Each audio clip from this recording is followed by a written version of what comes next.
job. Even the microphone works well. That's good. Wow.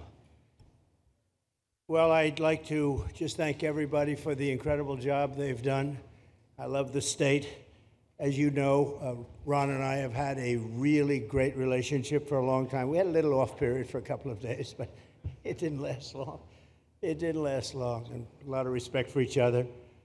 And it's a great honor to be deep in Florida, the Florida Everglades, to open America's newest migrant detention center. It's incredibly built, and you're seeing that yourself. That's why I said, let the press join us on our walk so they can see what's happening. It's known as Alligator Alcatraz, which is very appropriate because I looked outside and that's not a place I want to go hiking anytime soon. But very soon this facility will house some of the most menacing migrants, some of the most vicious people on the planet. We're surrounded by miles of treacherous swampland, and the only way out is really deportation. And a lot of these people are self-deporting back to their country where they came from. Quite a few. We're amazed at actually the number. We took the FEMA money that Joe Biden allocated to pay for the free luxury hotel rooms, where he's paying hundreds of millions of dollars in New York City, and we used it to build this project. And Ron, it was just a little fraction of that money. The money they spent on that project, I happen to know the real estate developer. He's a he never really made that much, but he became very wealthy. With luxury, he didn't do well. With people that are not exactly luxury, he's made a fortune. I want to thank Florida Governor Ron DeSantis and Secretary of Homeland Security Kristi Noem and Florida Attorney General James Uthmeier. Where is James? Where is he? You do a very good job. I hear good things. I hear good things about you from Ron too. No, you really do. He's even a good-looking guy. That guy's got a future, huh? Good job, James. I hear you did really, really fantastic. Worked hard. You're like in the construction business for a few days, right? Congratulations. For all the hard work and to make this facility possible. It's amazing. Thanks as well to Florida Agricultural Commissioner Wilton Simpson. Where is Wilton? Where are you? Hi, Wilton. Been a long time. Thank you. Congressman Byron Donalds. Where's Byron? Hi, Byron. How are you? Good. Florida Speaker of the House, Daniel Perez. Daniel? Daniel, thank you, Daniel. Why, you didn't want to sit up here with us, Daniel? Executive Director of the Florida Division of Emergency Management, Kevin Guthrie. Hi, Kevin. Good job. Acting Director of ICE, Todd Lyons. Todd, great job. And Senator Joe Gruters. He is a great guy. Where is Joe? We love Joe. Thank you very much. Thank you. Thank you, Joe. Joe is great. With the help of those incredible Border Patrol agents, we now have the lowest level of daily border crossings ever recorded.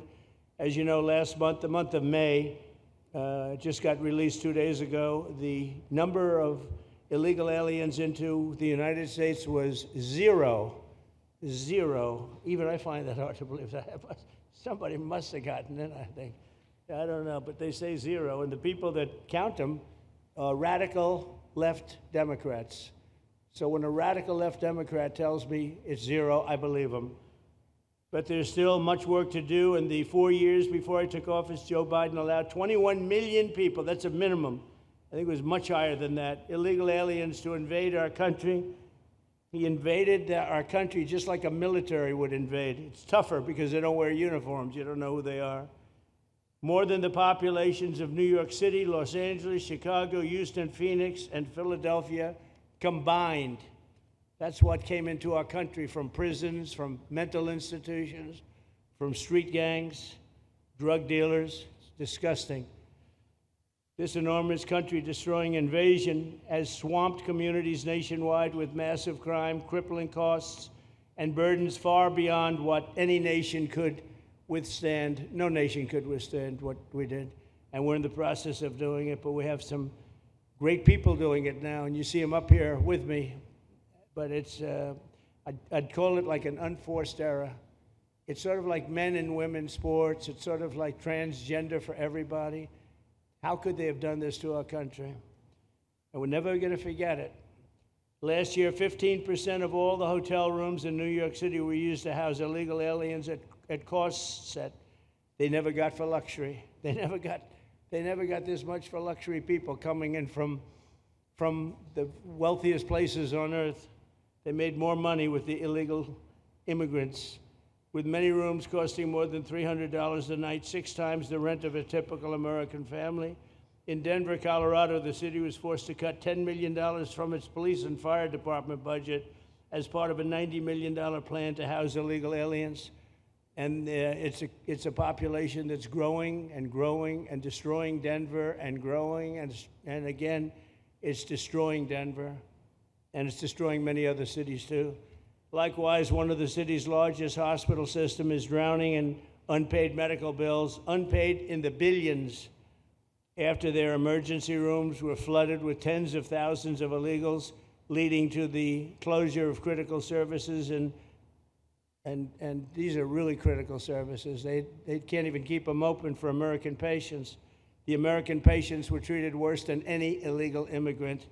In Los Angeles, 1 in every 4 students in the public school system is from a household headed by an illegal, and most of them don't speak English, so they're in a school system, and they don't have interpreters, they don't have anything, they don't speak English. What a mess, what a mess.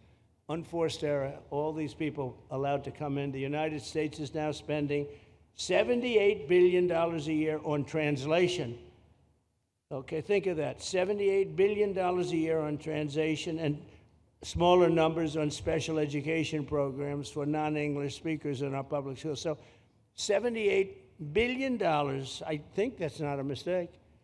I would say $1 million maybe, hundreds of thousands of dollars, $78 billion, Joe, on translators and non-English speaking work. Federal government, the Justice Department, it's more than twice the cost of maintaining the United States Justice Department, what we're spending on translation and other things to help. In total, the average illegal alien costs American taxpayers an estimated $70,000. That's each, $70,000. I think that number is even low. If you care about balancing the budget, the single most impactful step we can take is to fully reverse the Biden migration invasion. One of the worst invasions we've ever had. We've never had an invasion like this. We've had invasions, but we've taken care of them. We've never had an invasion like this, and it's with us. And we have some very bad people out there looking to do big harm.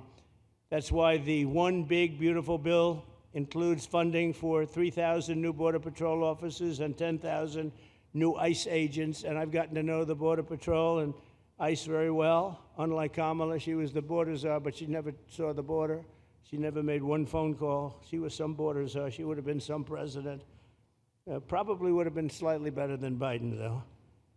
I had to run against both of them, you know? The one guy, it's like a fighter. You knock out the one guy who's doing badly, then they put somebody else in, but fortunately she was a stiff also.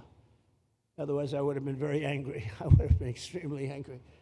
The heroes of ICE will also help round up and remove members of the savage drug cartels which are coming back into our country. And we got them out. Now some of them came back in. We just got them out again, and that's going to be a vicious cycle. But these are foreign gangs. They're horrendous people, killers, that have infiltrated our territory, including 8 which we have designated as foreign terrorist organizations, which gives us a lot more power for speed and getting them out much easier. And we had a great court victory, as you know, on Friday that allows us to do what we have to do from the Supreme Court of the United States.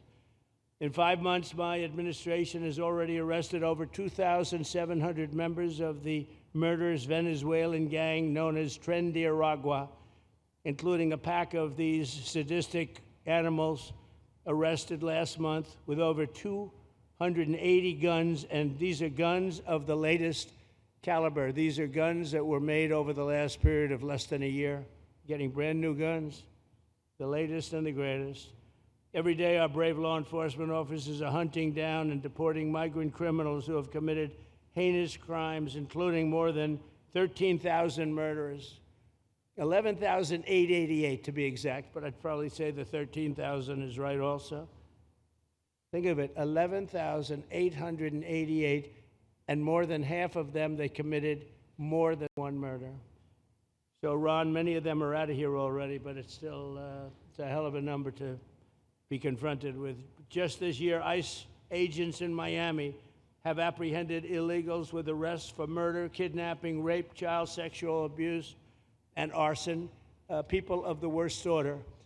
We're getting these monsters out of the United States, out of Florida, out of all the places that they're in. And on January 20th, I signed an executive order empowering governors and state police to be deputized to enforce federal immigration laws. And Ron's already taken advantage of it. It's a tremendous advantage for the states. Most of them are doing it.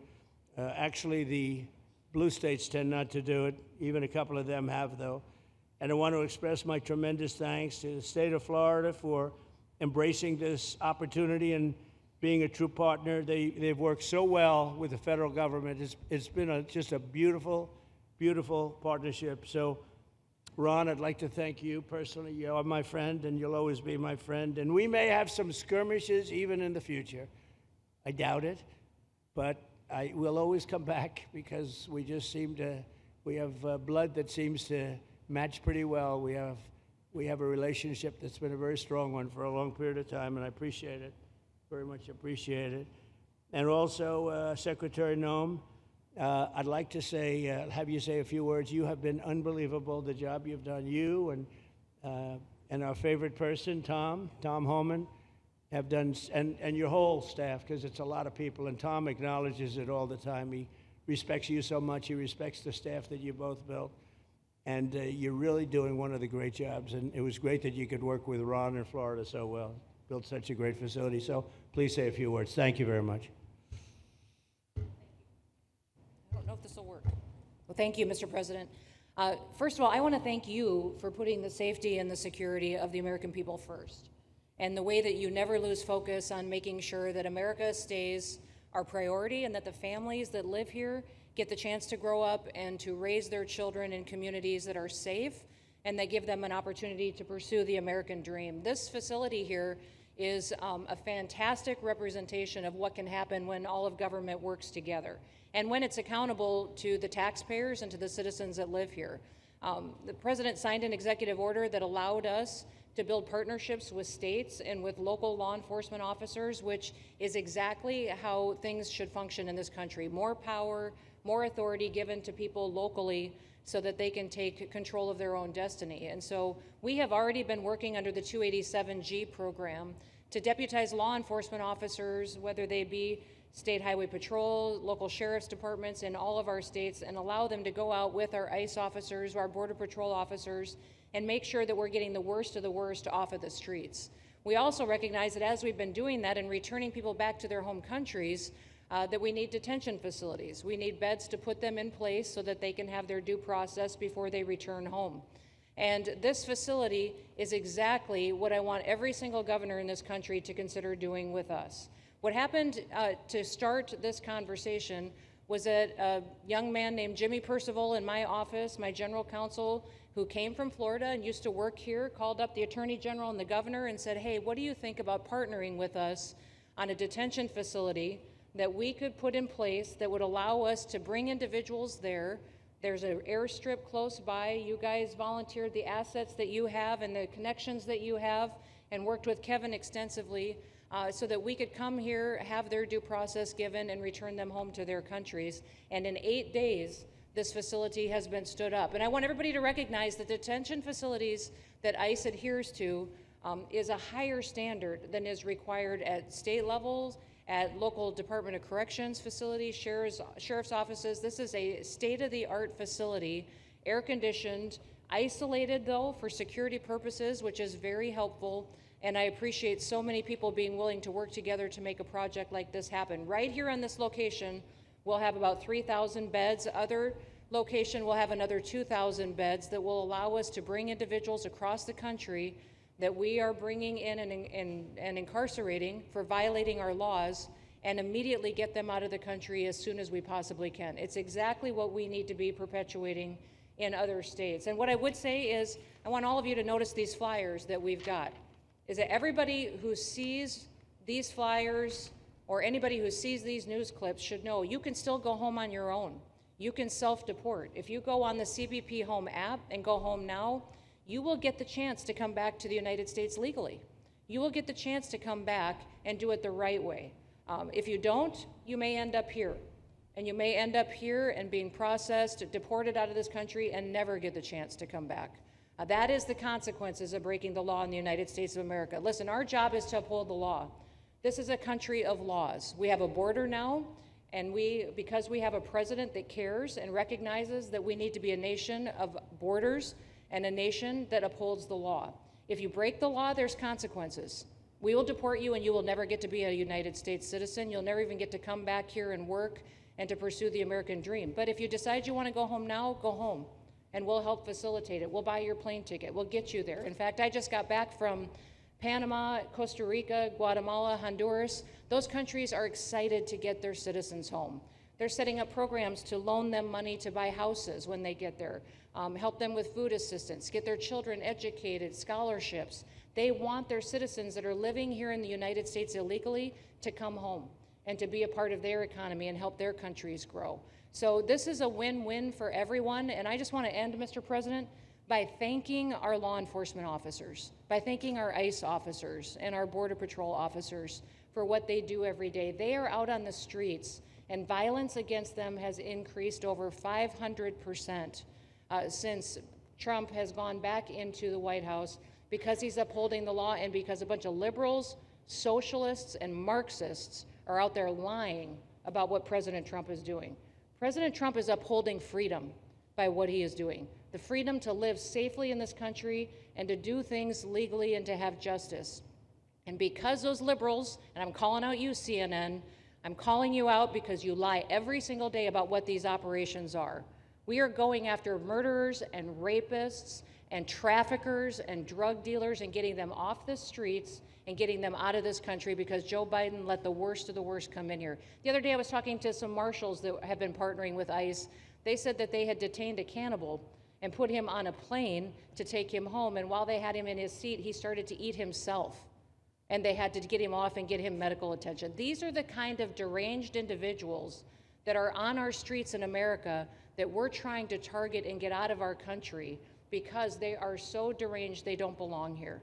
And they shouldn't be walking the streets with our children, and they shouldn't be living in the communities with our families who just want to grow up, go to job, raise their children to grow up and get a job and to live the American dream. So thank you to all of our law enforcement officers, those in our military that have been helping, our National Guard. Thank you to Governor DeSantis for stepping up and being an example to other governors. I hope my phone rings off the hook from governors calling and saying, how can we do what Florida just did?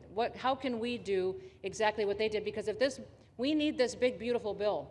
We absolutely have to have this big, beautiful bill that has the funding so that we can continue this operation and we can get those bad criminals off of our streets and have the officers to do it so that when they go out on an operation, somebody's got their back.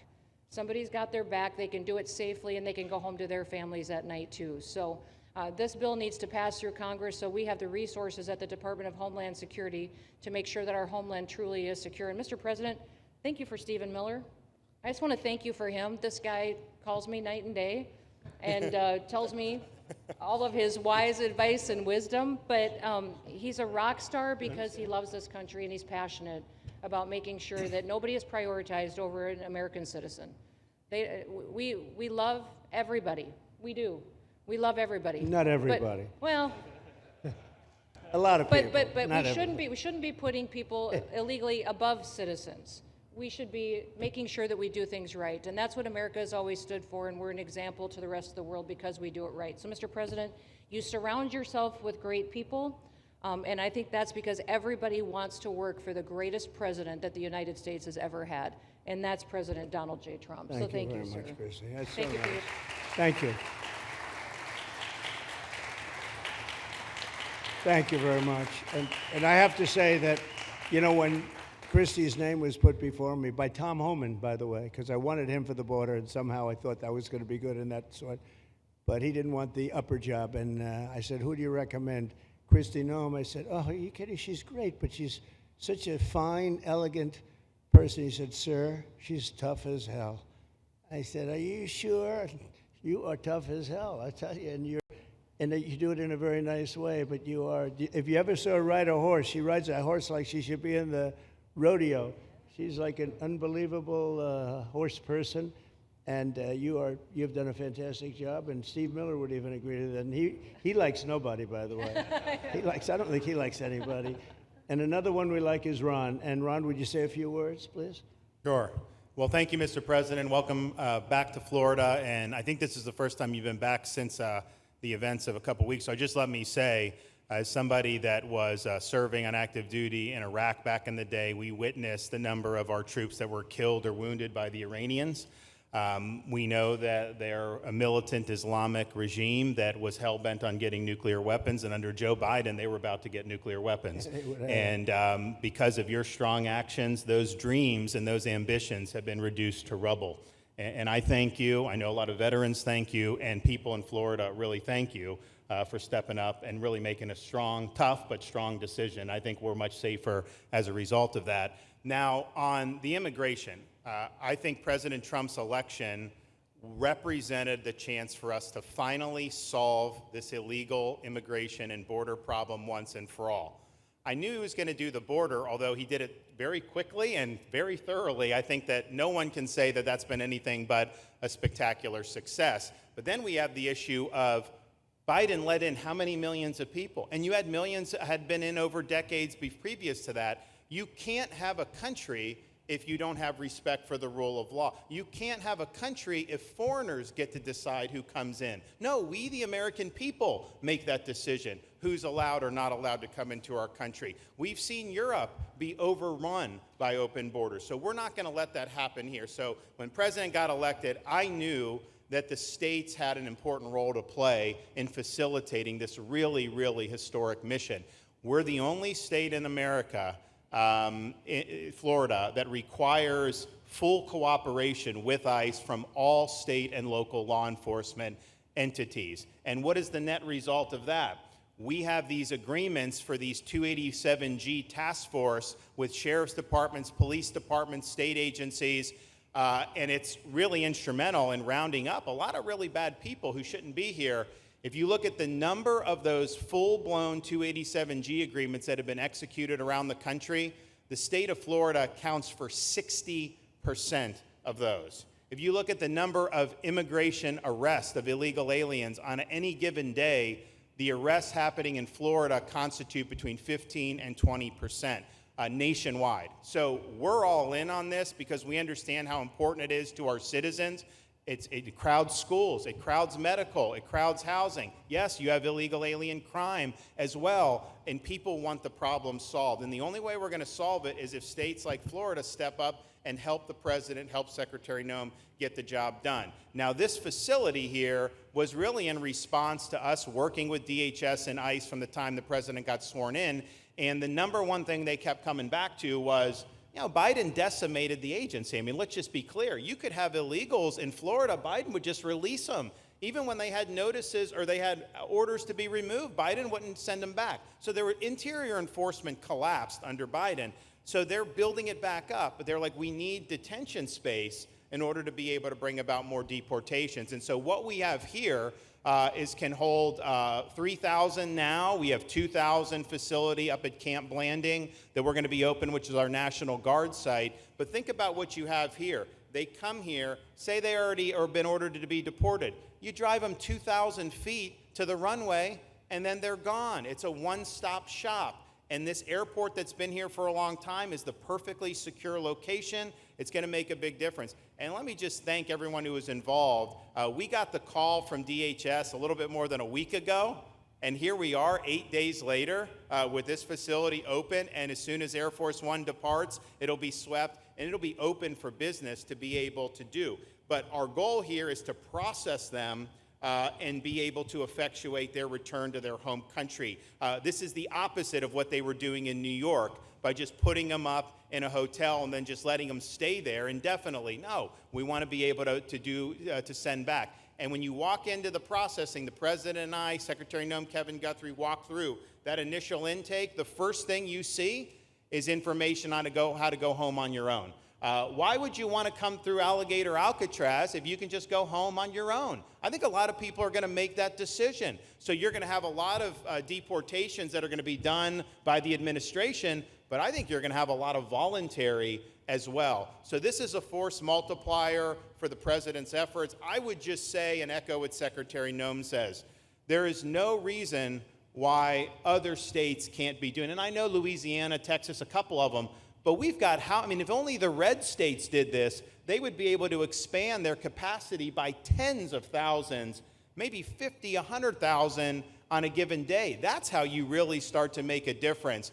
And so we're proud to be able to partner with the Trump administration on that. Mr. President, thanks for coming down. I think you highlighting this is going to move the needle in a big way throughout the country, and I think it's going to help all of us achieve the really big results that I think our voters want to see. Thank you, Ron. Great job. Thanks, Ron. Thank you, Mr. President, for the opportunity. My name is Kevin Guthrie. I'm the Executive Director of the Florida Division of Emergency Management. And I'd also like to thank President Trump and the Department of Homeland Security Secretary Noem for joining us here today and for their continued support. I want to thank first by thanking the man to my right, and that's Governor Ron DeSantis, whose bold leadership and swift action made this project possible. Make no mistake, this facility would not be standing here without the President, the Secretary, and the Governor's vision and determination to uphold the rule of law. Florida is and will always be a law and order state. Even before the President took office, the Governor made it clear that illegal immigration would not be tolerated in the state of Florida. When the President and the Secretary asked Florida to help, the Governor empowered our state and private partners to work collaboratively and deliver real results on a rapid timeline. The Florida Division of Emergency Management is best known for leading the nation in hurricane response and other natural disasters. We understand how to act fast without bureaucracy in the face of any emergency. Our teams built roads in 8 hours, bridges in 3 days, base camps in 72 hours, and full causeways in 2 weeks. Getting things done quickly, efficiently, and correctly is at the core of our mission. We simply just want to be the best at what we do in the nation. When the Governor called me, we answered, and we were proud to bring our logistical expertise to the table. We know how to set up base camps for guardsmen, first responders, linemen, volunteers, and other aid sources, and distribute that in a matter of days before a storm. We're able to translate this knowledge to what we did here at Alligator Alcatraz.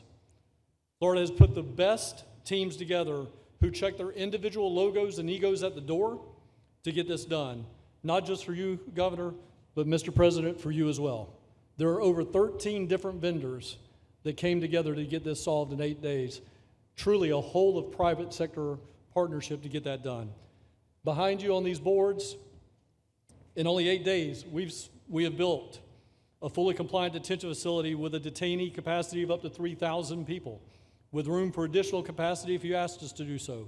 The detention facility includes over 158,000 square feet of housing and is a fully aluminum frame structure rated for winds of 110 miles an hour or a high-end Category 2 for those people that don't think that we're taking that into consideration. This is Florida, by the way. Power supply is fully redundant with backup generators in place. We've put a staff village here on site with a capacity of 1,000. Our services are hot meal 3 times a day, 24/7 medical facility, pharmacy, air conditioning, access to indoor and outdoor rec yards, legal and clergy support services, laundry.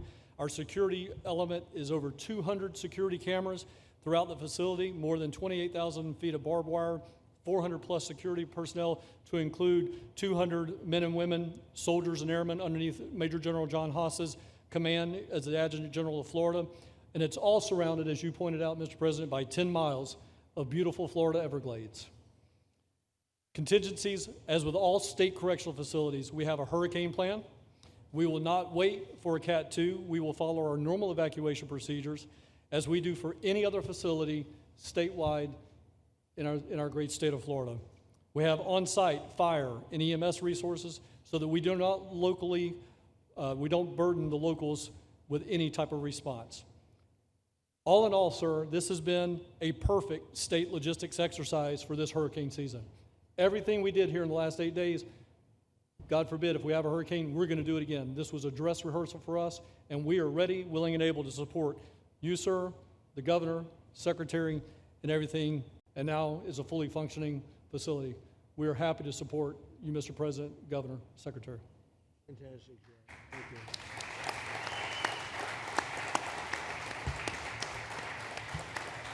Byron, please.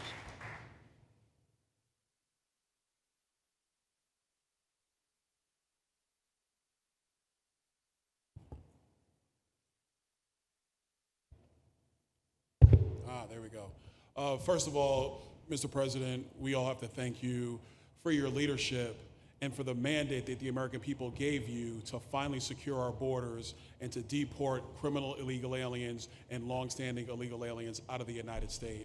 That is a mandate given to you by the American people. I know Secretary Noem, Stephen Miller, Governor DeSantis, myself, on behalf of the other members of Congress in the Senate, and of course here in Florida, we are behind you 100% in that mission. To the governor, I really appreciate you and commend you for your leadership on this, taking swift, decisive action to building this facility. One of the things that has occurred because of the work you did earlier this year with the legislature is that our sheriffs are out there every single day. They are arresting these criminal aliens in our streets, and they're seeing some backlog in their jails. So this facility primarily goes to address some of that backlog and then to help us fulfill the mission that the president has led us to. So Governor, thank you for your leadership and thank you for your decisive action on this. It really does mean a lot to all the people of Florida, of course the people of the 19th Congressional District. Secretary Noem, I mean, what can I say? The president's right, you're double tough. So we appreciate all your leadership. You and Tom Homan have been doing a great job. And I'm actually going back to DC after this because we have to vote on one big, beautiful bill in the House. We have to get that to the president's desk so we can get you the resources that you need to fulfill the mission that the American people have asked us to do. I totally agree with what Mr. Guthrie has said. This is a logistical marvel when something like this occurs. We've seen Florida Department of Emergency Management answer the bell time and time again. The governor has said we need to accomplish this, and DEM gets that job done. And we had a side conversation about, I know there were some concerns. People were like, well, what happens if a hurricane comes? What happens if this happens? And I looked at Kevin Guthrie and I said, you already have a plan, don't you? And he goes, of course we have a plan. You know that we do. This is what Florida does, Mr. President, and so I want to commend you for your leadership and your vision on this. Governor, thank you for all that you've done with your vision and determination. Secretary Noem, we're going to get the bill done so you get the resources you need. See you, sir. Thank you very much. Oh, thank you. Wow. Thank you. You know, I'm waiting, listening to these wonderful words, and they are music to my ears, but I was also wondering how we're doing, because I know this is prime time. It shows that I care about you, because I'm here, and I probably should be there, but we do care. Thank you very much. James, please. We're all happy now, James. Yeah. Well, I can speak on behalf of all of our sheriffs, state law enforcement, our police chiefs. We are going to continue to make arrests, our pedals to the metal, as many as we can. We want to fill this place up. The governor and Kevin have shown they can build bridges in 3 days, so why not some detention facilities? Hopefully there's more to come. And you really kind of were the inspiration for this. We like the idea of reopening the original Alcatraz. I don't know if that can happen or not, but we thought, hey, we've got our own natural Alcatraz in the middle of the Everglades. Right. Great runway, great perimeter, so let's make it happen. In Florida, we walk the walk, and we will deliver for all of you. Thank you. Well, I heard you were responsible for the locational pick, and you cannot have picked a better location. I said, whoever the hell made this choice, I know you take it a little heat from some environmental groups, but I take it all the time, and that's an honor. But I heard you were very responsible for that choice, and that was a big choice. Thank you very much. Great job, James. Thank you. You want to finish over here, and then we'll go over here. We'll go back and celebrate the big, beautiful bill that you just got passed. You sure that's right, Brian? Yeah, all right. Wow, good. He's doing a good job. Right. Wow. Mr. President, first of all, I just want to say how grateful we are that you're back here in your home state of Florida.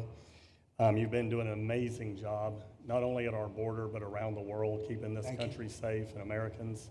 We are grateful for your leadership. God had a plan for us, and it was Donald Trump. So thank you for that. As a member of the Immigration Board and as the Commissioner of Agriculture of this state, I've been happy to help lead with the governor and the rest of the cabinet on this issue. We're very proud Secretary Noem's here today and others to represent not only the United States in our efforts to make this commitment to keep our citizens safe, but we're going to continue in Florida to remove the barriers to have your vision come true of a safe United States. We're going to get these illegals, the illegal criminals out of this state, and we really appreciate you and your leadership in this effort. So thank you for being here. Thank you very much. You're doing a great job, too. Thank you. Thank you, Mr. President. Joe Gruters, State Senator. I'm a member of your Homeland Security Advisory Council, your Vice Chairman. Thank you for that appointment.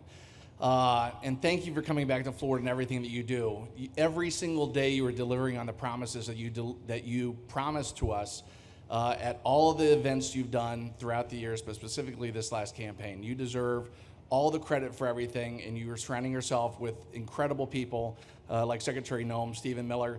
And just like your big, beautiful bill here in Florida, there was a lot of commotion about our immigration bill. And we had 3 B's in that: beds, badges, and bad guys. And this goes right along with our beds and the resources. And I give the governor, Ron DeSantis, a lot of credit for stepping up and making sure that we all work together, because at the end of the day, even if sometimes there are skirmishes, as a result of the back and forth, we ended up with a better bill, and we all win. And what we're doing here in Florida hopefully will happen all across the country. You've done, your leadership is amazing. Keep up the great work, and just know that Florida loves President Donald J. Trump. Thank you very much, Joe. Appreciate it for a long time. Appreciate it. By the way, Okeechobee is something that we did together also, and that was a lot of money spent. I hope it was well spent. I know we did a Rolls-Royce job, but it's a lot of money that we spent out there together. And how is it going? You can delegate that to us, because we move faster than the Army Corps. Good. So we will finish that reservoir. Good. If you delegate it to us, I'll get it done and much quicker. Oh, I would do that. Yeah. I'll tell you, let me ask myself permission. Permission granted. Go ahead, get the thing, get it complete. You want to do All right, that? we're gonna go talk Go to the ahead, do Army it. Corps Good. then after this. Good. You can move faster, actually. Please. I think it, sir, just first on behalf of the men and women of ICE, we just want to thank you for allowing us to do our job again. You know, your vision and under Secretary Noem's leadership, this is what the American people want. And I hope that you see great results of what we're doing out there every day of getting the worst of the worst out of our communities. Because of you and Secretary Noem, I have the privilege to lead one of the most premier and the finest law enforcement agencies that we do have in the United States. And the men and women of HSI and ERO Miami do incredible work like you highlighted. And with the governor in the state of Florida, the partnership in Florida has been amazing. The 287G program is only going to help us to identify all those known gotaways and get the worst of the worst out of the neighborhoods. And through our Homeland Security Task Force, we are going to make America safe again. So thank you very much to both you and the Secretary. Thank you, Todd. Great job. Really great job you're doing. Thank you. Please. Good morning, Mr. President. Hi. Thank you so much for coming. Again, as Garrett Ripp, I'm the Field Office Director for ICRO here for the Miami Field Office. Incredible collaborative work we've been doing together, working with the state, working with our local partners. And again, just the 287G is going to open up that aperture and allow us to get those bad hombres off the street and get them into this facility. And we're looking forward to it. And again, just appreciate all your support. Thank you. Always thank you. You've always been so great. Thank you very much. Please. Good afternoon, Mr. President. On behalf of Air Marine Operations, my name is Andres Blanco. I'm the Executive Director for Southeast Region. AMO continues to execute and support your executive orders. Air Marine Operations brings a unique capability both in the air and the maritime domains. And in partnership with our Border Patrol, OFO officers, and ERO, we continue to conduct effective operations both interior, along the border, and along the maritime approaches. Thank you very much. Good job. Good afternoon, Mr. President. Jose Figueroa. I am the Acting Special Agent in charge for Homeland Security Investigations here in South Florida, and our office covers from Key West to Fort Pierce. Tremendous collaboration here with the state and our federal partners. HSI is conducting criminal investigations into TDA, MS-13s that are involved in human smuggling, sex trafficking of minors, and we will continue that effort with your support. Governor DeSantis, thank you very much for this facility. Looking forward to continue the great work. Thank you. Thank you very much. Steve, would you like to? Forward to continue the great work. Thank you. Thank you very much. Steve, would you like to say something? Our star. Thank you, Mr. President. I just want to say on a personal note, getting to watch what you've done over the last 5 months to deliver on a 50-year hope and dream of the American people to secure the border. When President Trump came into office on January 20th, the United States had endured the largest wave of illegal immigration in human history.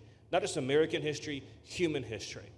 And within just a few days, President Trump, through his strength, leadership, diplomacy, and vision, achieved the most secure border anyone in the world has ever seen. When we recently went overseas to the NATO summit, I had senior staff in foreign governments come up to me and ask me how he achieved the Trump miracle on his border and could that be replicated in their countries.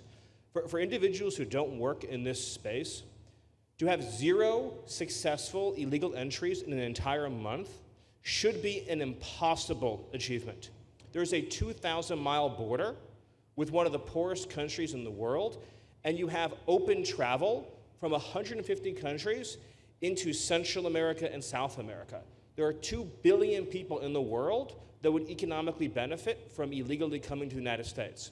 And through the deployment of the military, through the deployment of novel legal and diplomatic tools, through the building of physical infrastructure, through the empowering of ICE and Border Patrol, and the entire federal law enforcement apparatus, President Trump achieved absolute border security. And now, once this legislation is passed, he will be able to make that with those resources permanent.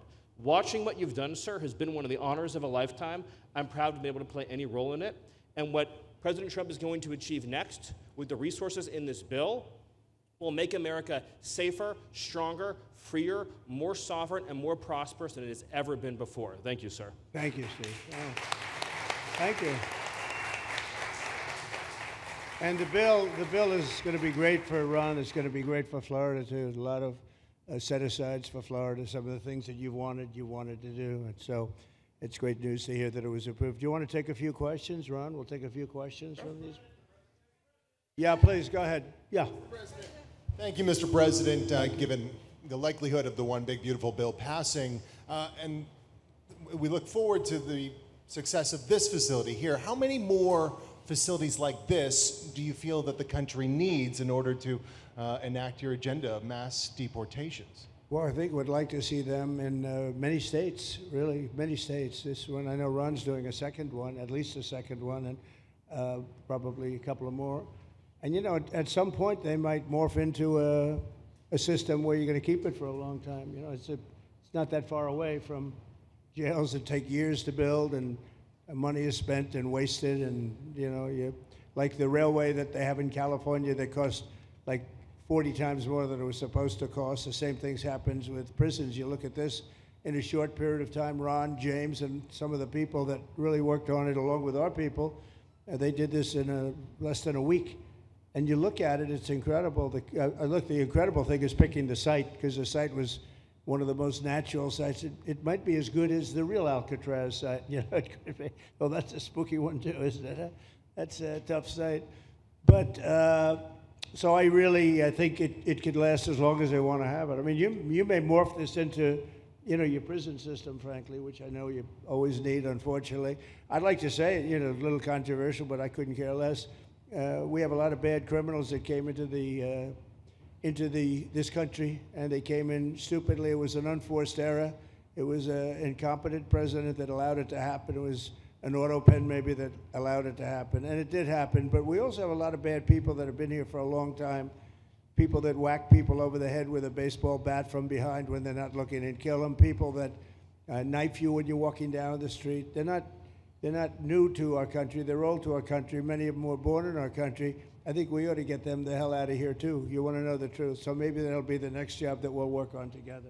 But I think getting them out, you know, we forget about them. We had some bad accidents in New York. And they're not accidents. They were done very much on purpose. People being pushed into a subway just before it arrives, going 40 miles an hour, and they're 10 feet away from where the thing is, to get pushed right into the face of the subway train, get whacked and killed. And these are sick people. I'd like to get them out of here too. Yeah, please, go ahead. White shirt, glasses. Julio Rosas, Blaze Media, sir. A couple months ago, I ran into former DHS Secretary Mayorkas, and I asked him a couple questions about his disastrous handling of the border. He didn't like my questions.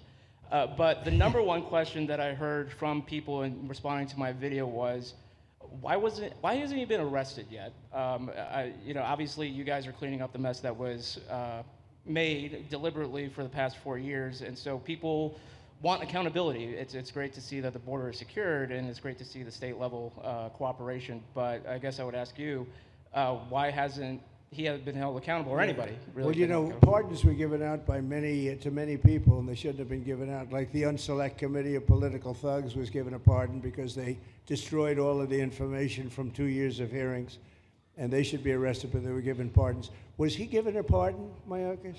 Was he not? I don't believe so, Well, sir. I'd take a look at that one, because what he did is, it's beyond incompetence. Something had to be done. Now, with that being said, he took orders from other people, and he was really doing the orders, and you could say he was very loyal to them, because it must have been very hard for him to stand up and sit up and, talk about what he allowed to happen to this country and be serious about it. So he was given orders. If he wasn't given a pardon, I could see looking at that. In fact, why don't you take a look at it, Kristen? He was impeached, but yeah, it was just a fake impeachment. It was a fake impeachment. Why don't you take a look at it? I think he was so bad. They were all so bad. Look, it was the worst president in the history of our country. We've had some bad ones, but he was the worst president. But somebody told Mayorkas to do that, and he followed orders, but that doesn't necessarily hold him harmless. So take a look at it. It's a very good question, actually. Thank you. Yeah, please. Go ahead. Mr. President, you and the Secretary have both said that many people have self-deported since you came back into office. Yeah. How many is many, and has the rate gone up? How do you see the tempo of that moving forward going on?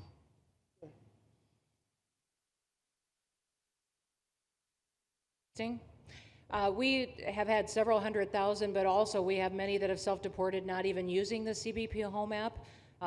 When I have gone to these other countries to negotiate security agreements and information sharing on criminals, who's coming and going into their countries, they report that hundreds of thousands have come home that weren't on our radar, that they are coming home on their own and self-deporting because they want the chance to be able to go back to America someday. So we believe it's over 1 million, possibly more than that. I'm asking all of those countries for their information on what they have of individuals that may have returned home, that they have taking advantage of their programs to help them become a part of their civilization again too. So we know it's over 1 million, but we have to, I'm getting more information, and that number will grow.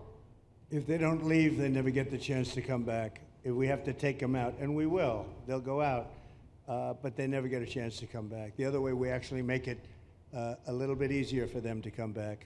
Okay? Thank you. Good question. Thank you. The bill is now passed in the Senate, but we are already hearing from some Republicans in the House who say they cannot get on board with the changes that were made to the bill in the Senate. What is your message to those holdouts? Well, I just heard that about the Senate, and the bill just passed, and it tells you there's something for everyone. I mean, it's a great bill. There is something for everyone, and I think it's going to go very nicely in the House. Actually, I think it will be easier in the House than it was in the Senate. And just to be clear, on the Medicaid cuts, you've promised not to cut Medicaid, said this is all just targeting waste, fraud, and abuse. Are you saying that the estimated 11.8 million people who could lose their health coverage, that is all waste, fraud, and abuse? No, I'm not saying that. I'm saying it's going to be a very much smaller number than that, and that number will be waste, fraud, and abuse. And if you look, they took a much more liberal stance on the Medicaid situation than they could have. They had a tough stance and a weak stance. They took not a very strong stance on that to start off, and it's waste, fraud, and abuse, and everybody wants that covered. What number is that? What analysis are you seeing? I'm not seeing a number, but I know it's much less than the number you gave, and we really were very, very cognizant of three things. Social Security, we're going to take care of it beautifully. Medicare and Medicaid. and we are going to save it, whereas the Democrats are going to, you won't have it. They will destroy Medicare and Medicaid, and they have to because their numbers don't work. So it's not going to happen. They're the ones that have destroyed Medicare. They have made it so bad already, they're going to make it a lot worse. But now we'll be in charge, so we're going to have no problem with Medicaid or Medicare or Social Security. Thank you. Yeah. With Wink News in Fort Myers, what is your direction to ICE when it comes to arresting farm workers here illegally, other workers in industries that are pretty critical to Florida's economy? Yeah.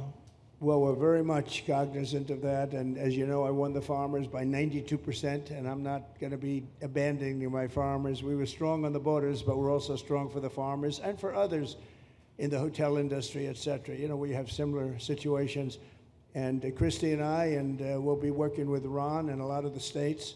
We're going to work something where the farmers can be responsible for some of the people that have, and they have people around for 10, 15 years that they know very well. We're going to put them responsible. And we're going to issue a form of a card or document, and the farmer is going to be responsible for these people. They're not going to have citizenship, but they'll be working, they'll be paying taxes. We need to get our farmers the people they need, otherwise our farmers aren't going to be able to do their land.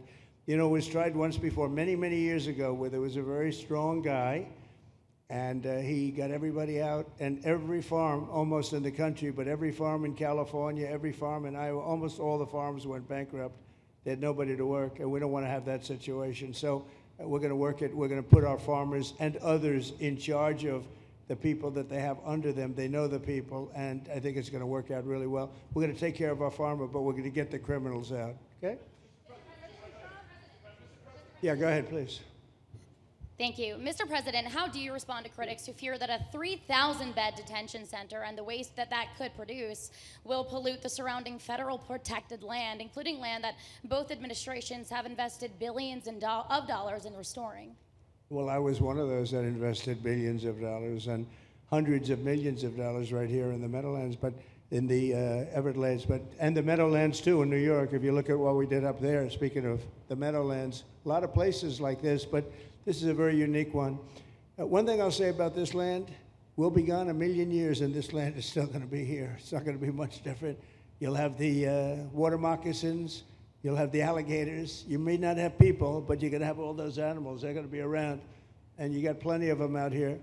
I think it was a brilliant choice, and I think almost anybody in his or her right mind would say this was a brilliant choice. I give the governor a lot of credit for using this piece of land. And in addition to that, it's on top of something that was already developed. It's an airport. You know, you have the runways, you have so it's already been developed. So it's not like you're dropping dirt right into the thing. There was zero movement of that. That was done many years ago because the airport's very old, but it was an abandoned railroad, an abandoned airport. And frankly, it's like perfect. And you can do expansion on this site substantially without doing anything. So the people, I heard them complaining about the Everglades. There's no, I don't think you've done anything to the Everglades. I think you're just enhancing it. This was already here. How long has the airport been here? Decades.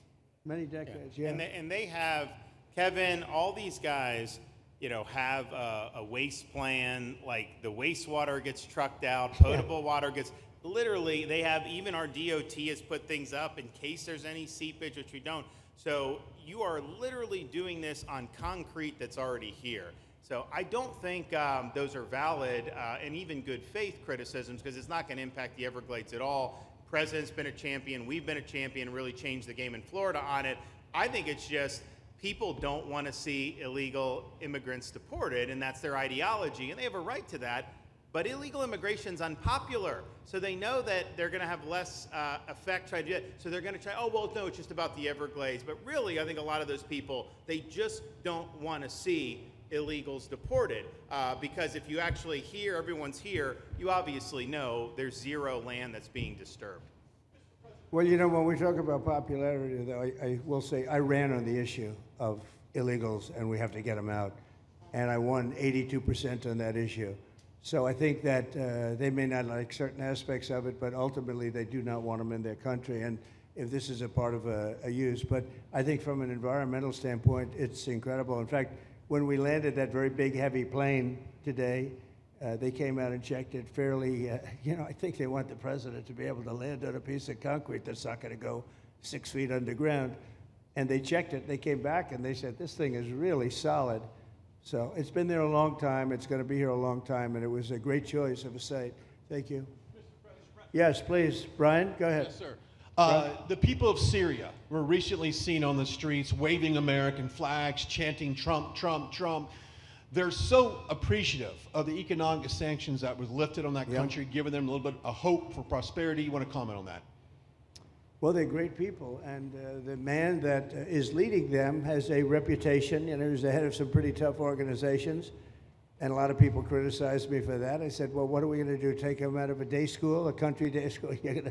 It's going to be, by nature, I would think, Ron, they'll be pretty tough, and he is pretty tough, but I met him, spent a lot of time with him, good guy. I took off the sanctions because if I didn't do that, they wouldn't have had a chance. And Syria has a chance. The people are great. They work hard. They're very smart. It used to be a place of professionals, accountants and lawyers and doctors and high academic credentials in that part of the world. And I think it's going to work out great. I took off the sanctions and they were very appreciative. They were shocked, but they were very appreciative. We're giving them a chance at survival. With the sanctions, it couldn't have worked. Thank you. Mr. President, your beloved New York City may well be led by a communist soon, Zorhan Mandami, who in his nomination speech said he will defy ICE and will not allow ICE to arrest criminal aliens in New York City. Your message to communist Zorhan Mandami. Well, then we'll have to arrest him. Look, we don't need a communist in this country, but if we have one, I'm going to be watching over him very carefully on behalf of the nation. We send him money. We send him all the things that he needs to run a government. And by the way, they get about 3 times what you get, Ron. If you look at the per capita, Florida gets 1/3 of what New York gets in terms of the numbers. Why don't you give us those numbers? Yeah, well, because that's what we should send him. Yeah, well, like sometimes people say Florida gets more because they count Social Security recipients, but that's not money to the state. Those are seniors that live here. If they moved to North Carolina, you could count it there. So it has no interaction with the state government. They get more on the city and state governments than we get. Right, substantially. We're going to be watching that very carefully, and a lot of people are saying he's here illegally. We're going to look at everything, and ideally. He's going to turn out to be much less than a communist. But right now, he's a communist. That's not a socialist. I've always said, we will not have socialism in this country. In the speeches, I said, well, what? They skipped socialism. And you got a lot of them like that. And you see AOC, she's out there with her, bad IQ. She's out there ranting and raving about how wonderful he is. And look, so far he's winning. He still has a race to win, but so far he's winning, and he has an advantage as a Democrat in New York City. I was there a long time ago, and it was a long time since a Republican won the city, but you would think that a Republican would be able to win. Or you have a good independent running, Mayor Adams, who's a very good person. I helped him out a little bit. He had a problem, and he was unfairly hurt over this question. He made a statement to the effect that this is terrible. New York City can't have all these immigrants come in, and like he was indicted the following day. And I said, that was a phony indictment, and it was a phony indictment. That was a Biden indictment. I said, don't feel bad. I got indicted 5 times every time you opened your mouth. That was a bad group. That was a very dangerous group, I will tell you. These were not nice people. That was the only thing they could do. They had no policy. They had no skill. They had no anything. But they were very good at that. They were vicious, vicious, horrible people. Thank you very much. Yeah, please, go ahead. Anna Giratelli with Washington Examiner. Governor DeSantis has proposed using National Guard, deputizing them as immigration judges to get through this massive backlog of people in the immigration court. Would you be open to that? Yes, he has my approval. Okay. That wasn't too hard to get, was it, Ron? He didn't even have to ask me, James. You didn't even need James to ask me. He has my approval, okay? Good. I also like what he's doing in Okeechobee. He has my approval for that, too. I don't know how we work that out, but we'll work it out. We'll follow up. Go ahead. Please. President Trump, Jake Stofan with Action News Jax from up in Jacksonville. There's some talk about a facility similar to this up in Camp Blanding. Has that been approved by DHS? If not, what's the timeline? When could we see ground break on that? Well, I'll ask Ron or James to talk about it. Do you want to mention it, James? The overarching plan, I think the secretary has said she supports the whole plan, so you guys are going to keep going. Yeah. So, Mr. President, just specifically, the response for proposals is out for that today. It closes, I can't even remember what day of the week it is, but it closes on Wednesday at 5 o'clock. Then we will do notice to proceed. So I would say right after our wonderful Independence Day, we will be starting construction there at that facility. You're going to have another big runway there, too. That's great. Wow. Boy, I love these runways. It's very convenient, I must say. Having a runway is a nice thing. Today, you don't get runways approved. I will tell you, it's tough to get a runway. Although in the age of Trump, you get them approved fast. You know, we're approving massive electrical bins, whether you call them bins, but big electrical facilities for all of the factories and the AI that's coming in. They're going to build their own electric. They're going to be really. They're going to be made into electrical providers. They're going to have a lot left over. They'll put it into the grid. I think, well, you know, they're going to end up doing so much. They'll put it into the grid. Won't even cost anything from their standpoint. But so we have a lot of that happening. We get approvals fast. So, but I was just saying, runways are hard to get, but we'll get them now. But in the past, I would say over the past 30, 40 years, when you can get a runway, that was considered gold. Okay, please, go ahead. Go ahead. Sure.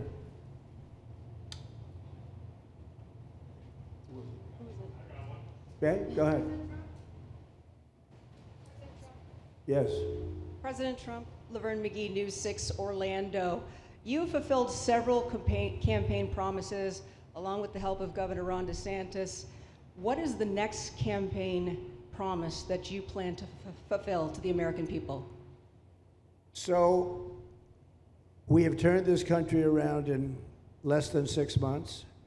And when I was away, and I was telling Ron, I was telling some others, I've said it a little publicly, I guess, but I met a lot of very important people. The King of Saudi Arabia, I was there 2 weeks ago, and Qatar, the leader of Qatar, who's great, and the leader of UAE, who's great. These are very substantial people, very smart people, and good people. And all three of them said essentially the same thing, along with many other people, because I just left NATO. NATO's we took it up to 5%. Nobody can believe that one, Ron. That would be hard, but nobody believes that. What happened in NATO, over $1 trillion a year from like nothing. It was an honor. But every leader said that a year ago, this country was dead. They had no confidence in the United States. They really felt it was a dead country, and it was some bad things were going to happen. But they used the term, it was a dead country, and now they said you have the hottest country anywhere in the world. We're the hottest country in the world right now. And we turned it around fast. I thought it would take longer than this. We turned it around fast. Some of it was psychology, and we had to know how good we were. But others was getting rid of rules, regulations, and all of the things that I got rid of already. I signed more executive orders than anybody in history, times like 3 or 4.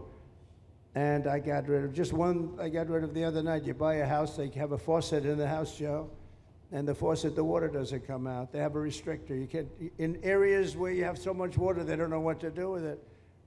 You have a shower head, the shower doesn't, you think it's not working. It is working. The water's dripping out. And that's no good for me. I like this hair I like that hair nice and wet.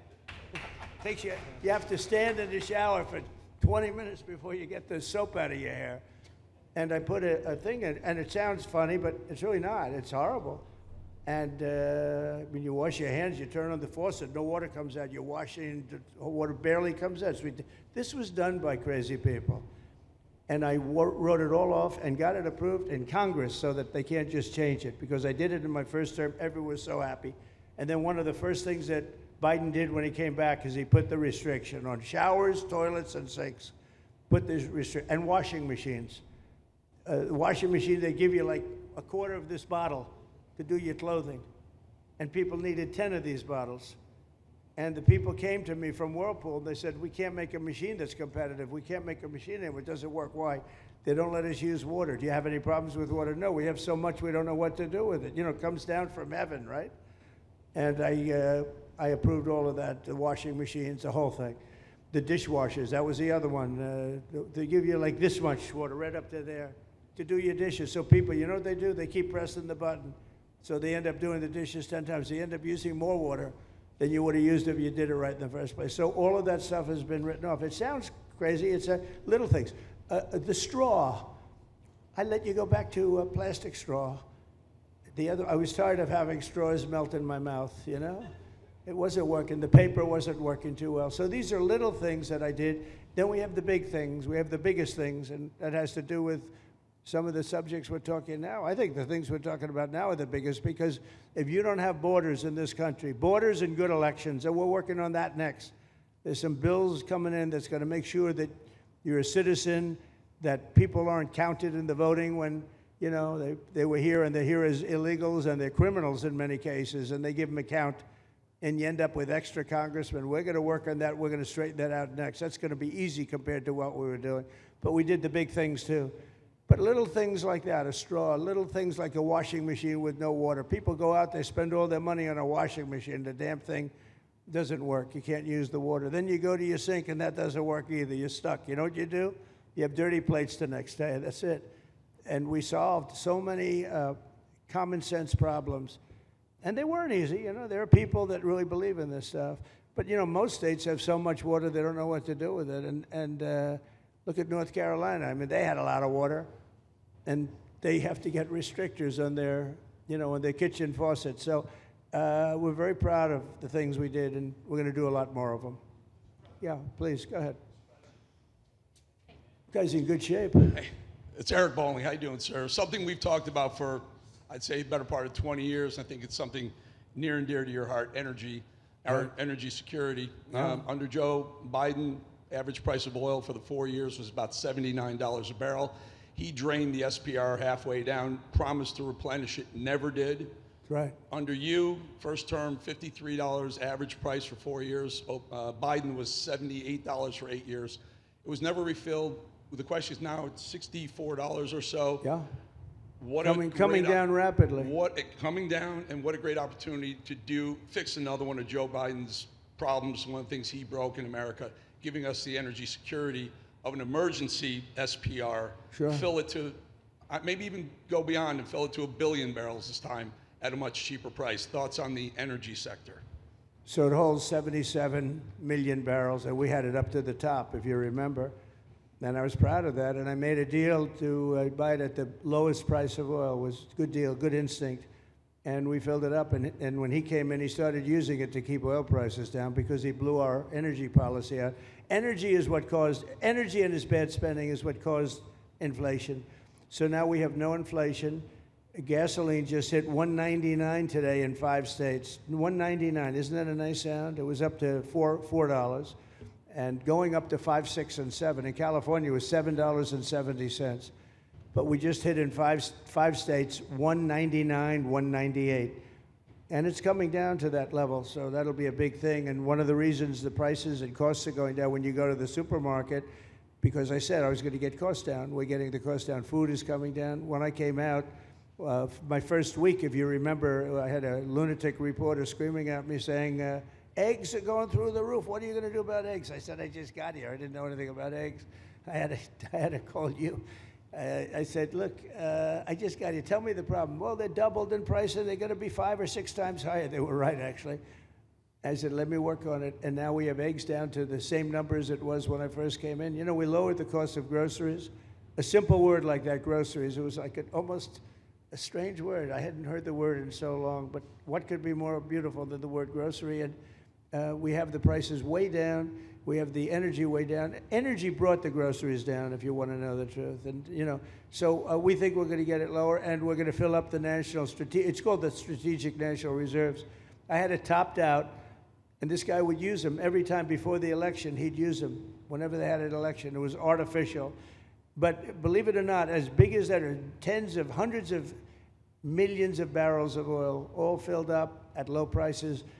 But it was really meant for wars, and it wasn't meant for keeping your prices down during a holiday so that somebody could get elected. But they used it, and they didn't bring it. The only mistake you made, they didn't bring it a little down. They brought it right down to the bottom. The thing is practically empty.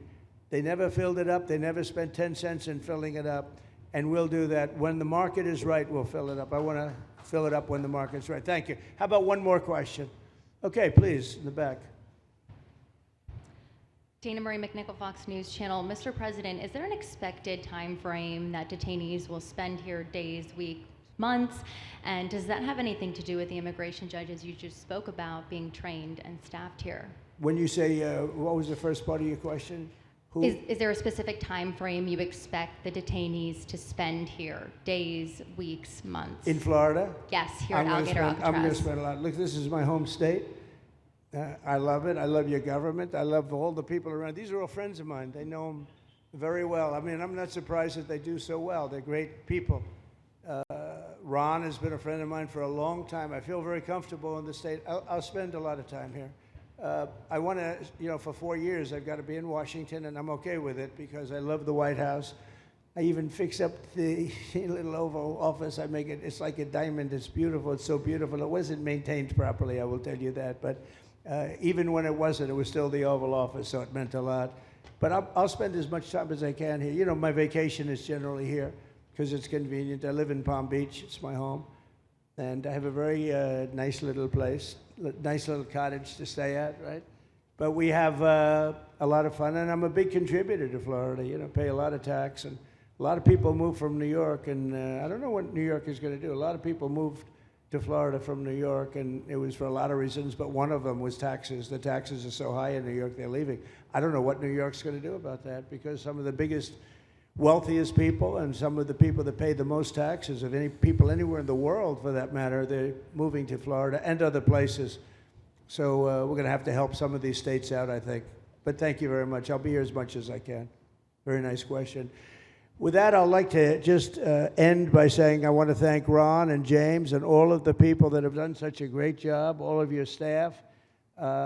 Really fantastic work. And it really started with site selection. You can do a great job, but if you have the wrong site in real estate, you have the wrong site, you're dead. And this was a great site selection, despite what you may read in the environmental press. Good job. And this was an honor for Christy and myself and Steve and all of our people to be here. And I also appreciate the media. They've treated us very fairly. Over the last few weeks, I've been treated very nicely. And it's so unusual. I'm not used to it, but we've gotten great accolades. Brian, I want to thank you for calling out, because I was waiting here because I knew the vote was taking place and I'm answering questions, right? So I want to thank you very much and say hello to our friend. And I will see a lot of you. Thank you very much. We're going to make America great again. Thank you very much.